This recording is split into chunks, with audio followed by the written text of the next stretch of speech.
30 ലക്ഷം എന്ന് പറഞ്ഞാൽ പൈസയാണോ, 30 ലക്ഷം രൂപയാണോ, 30 ലക്ഷം ദീനാറാണോ, 30 ലക്ഷം ദിർഹമാണോ, ഏതാണ് എന്ന് നമുക്ക് ഹദീസ് പറയുമ്പോൾ നമുക്ക് നോക്കാം. എന്താണ് 30 ലക്ഷം എന്നതുകൊണ്ട് ഉദ്ദേശിക്കുന്നത്, എന്താണ് കൊട്ടാരം പോലത്തെ വീട് എന്നതുകൊണ്ട് ഉദ്ദേശിക്കുന്നത് എന്ന് ഹദീസിലൂടെ നമുക്ക് നോക്കാവുന്നതാണ്. ഇൻഷാ അല്ലാഹ് ഇമാം തുർമുദിയും ഇമാം ഇബ്നു മാജ അടക്കമുള്ള ഇമാമിങ്ങൾ റിപ്പോർട്ട് ചെയ്യുന്ന മനോഹരമായ ഒരു ഹദീസാണ്. ആ ഹദീസിൽ പറയുന്നത്,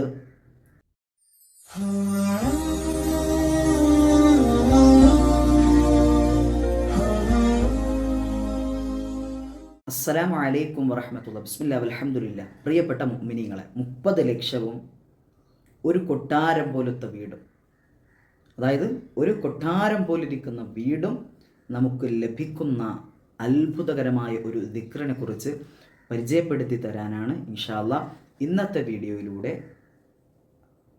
ഞാൻ ഉദ്ദേശിക്കുന്നത്. അള്ളാഹു നമ്മുടെ അറിവിലും അമലിലും ബറക്കത്ത് നൽകി അനുഗ്രഹിക്കുമാറാകട്ടെ. 30 ലക്ഷം എന്ന് പറഞ്ഞാൽ പൈസയാണോ, 30 ലക്ഷം രൂപയാണോ, 30 ലക്ഷം ദീനാറാണോ, 30 ലക്ഷം ദിർഹമാണോ, ഏതാണ് എന്ന് നമുക്ക് ഹദീസ് പറയുമ്പോൾ നമുക്ക് നോക്കാം. എന്താണ് 30 ലക്ഷം എന്നതുകൊണ്ട് ഉദ്ദേശിക്കുന്നത്, എന്താണ് കൊട്ടാരം പോലത്തെ വീട് എന്നതുകൊണ്ട് ഉദ്ദേശിക്കുന്നത് എന്ന് ഹദീസിലൂടെ നമുക്ക് നോക്കാവുന്നതാണ്. ഇൻഷാ അല്ലാഹ് ഇമാം തുർമുദിയും ഇമാം ഇബ്നു മാജ അടക്കമുള്ള ഇമാമിങ്ങൾ റിപ്പോർട്ട് ചെയ്യുന്ന മനോഹരമായ ഒരു ഹദീസാണ്. ആ ഹദീസിൽ പറയുന്നത്, ഈ ദിക്ർ പാരായണം ചെയ്ത് കഴിഞ്ഞാൽ എന്നാണ്. എപ്പോൾ എന്ന് എവിടെ വെച്ച് എന്നൊക്കെ ഹദീസ് നമുക്ക് വായിക്കാം. ഖാല റസൂലുള്ളാഹി സ്വല്ലല്ലാഹു അലൈഹി വസല്ലം, ഹബീബായ നബിതങ്ങൾ പഠിപ്പിച്ചു തരികയാണ്, മൻ ദഖല സൂഖ, ഒരാൾ സൂഖിലേക്ക് പ്രവേശിച്ചു കഴിഞ്ഞാൽ, അതായത് ഒരാൾ അങ്ങാടിയിലേക്ക് പ്രവേശിച്ചു കഴിഞ്ഞാൽ, അതായത് നമ്മൾ വിചാരിക്കും മാർക്കറ്റ്, ഈ കാലഘട്ടത്തിലുള്ള മാർക്കറ്റുകളിലേക്ക് പ്രവേശിച്ചു കഴിഞ്ഞാൽ എന്നാണ്. അല്ല, സാധാരണ ഒരു ടൗണിലേക്ക് ഇറങ്ങിക്കഴിഞ്ഞാൽ എന്ന് വേണമെങ്കിലും പറയാം. അതായത് അല്ലെങ്കിൽ ചിലർ തെറ്റിദ്ധരിക്കും മാള് പോലുള്ള വലിയ വലിയ സ്ഥലങ്ങളിലേക്ക് കടക്കുമ്പോൾ എന്ന നിലയിലാണ് എന്ന് പറഞ്ഞതൊന്നും തെറ്റിദ്ധരിക്കും. 4 ആൾ കൂടുന്ന സ്ഥലം, ഇങ്ങനെ ഒരു സ്ഥലത്ത് ഇറങ്ങിക്കഴിഞ്ഞാൽ, ഒരാൾ പ്രവേശിച്ചു കഴിഞ്ഞാൽ, അല്ലെങ്കിൽ ഒരു ജംഗ്ഷനിൽ ഒരാൾ എത്തിക്കഴിഞ്ഞാൽ, അങ്ങനെ ഒരു ജംഗ്ഷനിൽ ഒരാൾ ഇങ്ങനെ ഇതുപോലെ അങ്ങനെ ഒരു അങ്ങാടിയിലേക്ക് എത്തിക്കഴിഞ്ഞാൽ അവൻ ചൊല്ലുകയാണ്, ഏതാണ് ആ ദിക്ർ നോക്കാം. ലാ ഇലാഹ ഇല്ലല്ലാഹു വഹ്ദഹു ലാ ശരീക ലഹു ലഹുൽ മുൽക്കു വലഹുൽ ഹംദു യുഹ്യി വയുമീത് വഹുവ ഹയ്യുൻ ലാ യമൂതു ബിയദിഹിൽ ഖൈർ വഹുവ അലാ കുല്ലി ഷൈഇൻ ഖദീർ എന്ന ദിക്ർ ഒരാൾ ചൊല്ലിക്കഴിഞ്ഞു എന്നാൽ അവന് ലഭിക്കുന്ന കൂലി എന്താണെന്നറിയുമോ? കതബല്ലാഹു ലഹു അൽഫി ഹസനാത്ത്, 10 ലക്ഷം നന്മയാണ് അല്ലാഹു സുബ്ഹാനഹു വ തആല ഈ ഒരു ദിക്ർ ചൊല്ലിയ മനുഷ്യന് റബ്ബ് തആല കൊടുക്കുന്നത്, രേഖപ്പെടുത്തുന്നത് 10 ലക്ഷം നന്മയാണ്. പിന്നെയോ വമഹാ അൻഹു അൽഫി സയ്യിആത്ത്, 10 ലക്ഷം പാപങ്ങൾ, 10 ലക്ഷം തിന്മകൾ ആ മനുഷ്യൻ്റേത് അള്ളാഹു മാച്ചു കളയുന്നതാണ്. അപ്പം എത്രയായി? 20 ലക്ഷം. വറഫഅ അല്ലാഹു ലഹു അൽഫി ദറജാത്ത്, ആ മനുഷ്യനിക്ക് അള്ളാഹു 10 ലക്ഷം ദറജകളെ ഉയർത്തി കൊടുക്കുന്നതാണ്. ഇപ്പം എത്രയായി? 30 ലക്ഷം. ഇതാണ് 30 ലക്ഷം കൊണ്ട് ഉദ്ദേശിച്ചത്. 30 ലക്ഷം രൂപയല്ല, 30 ലക്ഷം ദീനാറല്ല, 30 ലക്ഷം അതുപോലുള്ള പൈസയുമായി ബന്ധപ്പെട്ട കാര്യങ്ങളൊന്നുമല്ല. 30 ലക്ഷം ഗുണമാണ് നമുക്ക് ലഭിക്കുന്നത്. അള്ളാഹു 10 ലക്ഷം നന്മകൾ ഈ ഒരു ദിക്ർ ചൊല്ലുന്നതിലൂടെ പടച്ചവൻ എന്ത് ചെയ്യും? നന്മകൾ രേഖപ്പെടുത്തും, തിന്മകൾ മാച്ചുകളയും, 10 ലക്ഷം ദറജകൾ എന്ത് ചെയ്യും? ഉയർത്തിത്തരുകയും ചെയ്യും. അതുമാത്രമല്ല, മുത്തുനബിതങ്ങൾ തുടരുന്നു, വബനാലഹു ബൈതം ഫിൽ ജന്ന,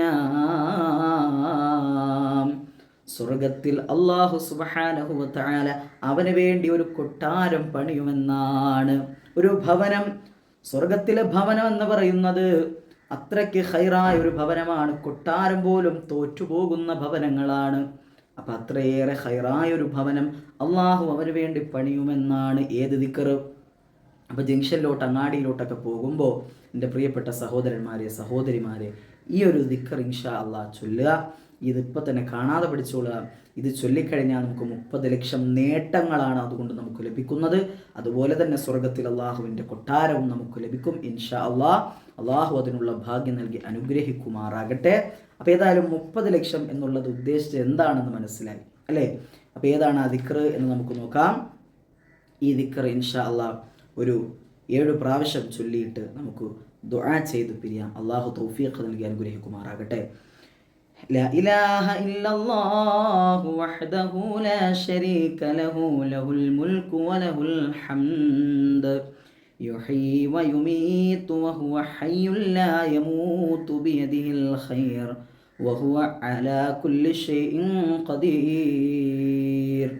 لا إله إلا الله وحده لا شريك له له الملك وله الحمد يحيي ويميت وهو حي لا يموت بيده الخير وهو على كل شيء قدير. لا إله إلا الله وحده لا شريك له له الملك وله الحمد يحيي ويميت وهو حي لا يموت بيده الخير وهو على كل شيء قدير. لا إله إلا الله وحده لا شريك له له الملك وله الحمد يحيي ويميت وهو حي لا يموت بيده الخير وهو على كل شيء قدير. لا إله إلا الله وحده لا شريك له له الملك وله الحمد يحيي ويميت وهو حي لا يموت بيده الخير وهو على كل شيء قدير. لا إله إلا الله وحده لا شريك له له الملك وله الحمد يحيي ويميت وهو حي لا يموت بيده الخير وهو على كل شيء قدير.